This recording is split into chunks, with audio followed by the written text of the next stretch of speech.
Hey everybody, back again, this time showing you a recap of some of the items I've purchased over the past week. So I've just got 7 items, but I think they're pretty nice quality vintage stuff. So I'm just going to go and show them to you real quick, starting here with this 1961 Topps Hank Aaron MVP card. 61 Topps, they did cards commemorating all the MVP winners in the American and National League. So there's quite a few Hall of Famers in that kind of subset. We've got a blue background for the National League. The American League had a red background. They're mostly just close-up images of the face of the player, so not a whole lot of imagination going on.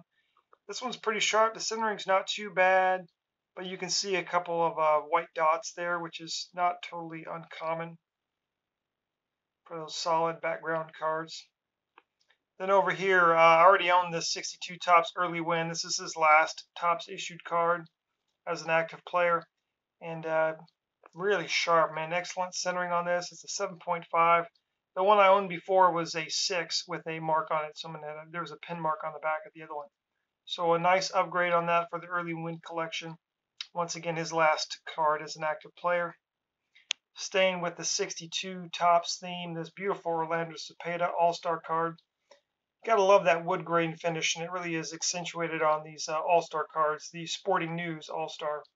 They had one for obviously the National and American Leagues. A lot of Hall of Famers in that 62 Topps All-Star set. Then a very nice quality common. Sometimes I'll see a card, this was under $10 for that common, and you just got to pick it up. A very sharp card, very well centered for 1964. Looks packed fresh.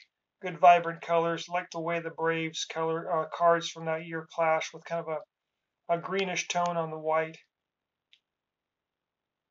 And then coming down here, I already showed you one Hank Aaron piece, but here is another piece. This 1965 Topps embossed Hank Aaron. These are notorious for centering and condition issues. The nature of the card is it's a foil card, and so it chips and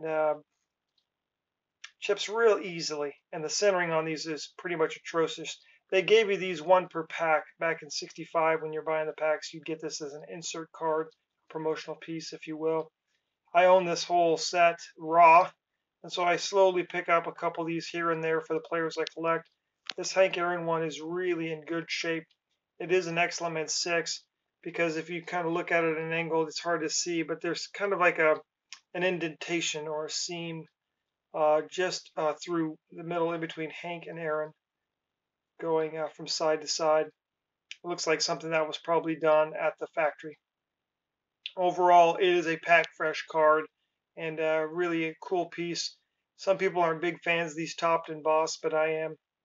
I'm a big fan of it, even though the embossing doesn't look anything like the actual player's bust. Still, I'm an oddball guy. I love the oddball stuff, and that definitely falls into that category. Last baseball card here, and something that I was real excited about, maybe my favorite card that I've got this week, is the 66 Topps Robin Roberts. It is also, like the early win, the last card for a great pitcher who dominated primarily in the 50s. So Robin Roberts, he was probably the most dominant National League pitcher in the 1950s. I believe he was an All-Star from 50 to 56. Looking at the back of his cards, he just finished short of 300 wins, 2,300 strikeouts in his career. A real gamer, man. This guy, he had a ton of shutouts. So this is his last year. He's pitching with the Astros, and you see that number 530. That indicate it's part of the high numbered series from 66. So by its nature, it's a more difficult card to get and therefore more expensive. Sometimes the frustration when you're buying, trying to collect particular players is trying to find those cards that for whatever reason are rare, typically because they're high numbered series cards and just shorter prints of them out there. Robin Roberts in general, you can buy 64, 65, 63 to a certain extent at decent prices, but the 66, even though it's his last card, is much more expensive. So I kind of bit the bullet on this one. I bought it for what I thought would be a good price, but I just wanted to get it over with. This near mint to mint 8, very nicely sharp corners and edges, centering off a little bit left to right, but not bad. I definitely think it deserves a near mint to mint 8, and glad to finally have that checked off. Those are all the Topps cards that I need for Robin Roberts. Just need a couple Bowman and then I'm done with my Robin Roberts standard collection. And moving on to the last card here, a little bit of football action.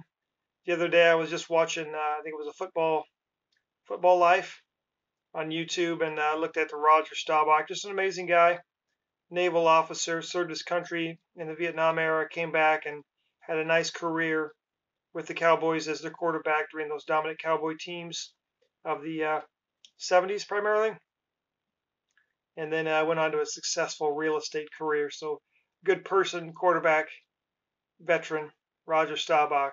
So that is all I've got for you. Just 7 cards. I like to think they're pretty high quality cards. Once again, everyone, I appreciate your posts and comments, and I'll talk to you again soon.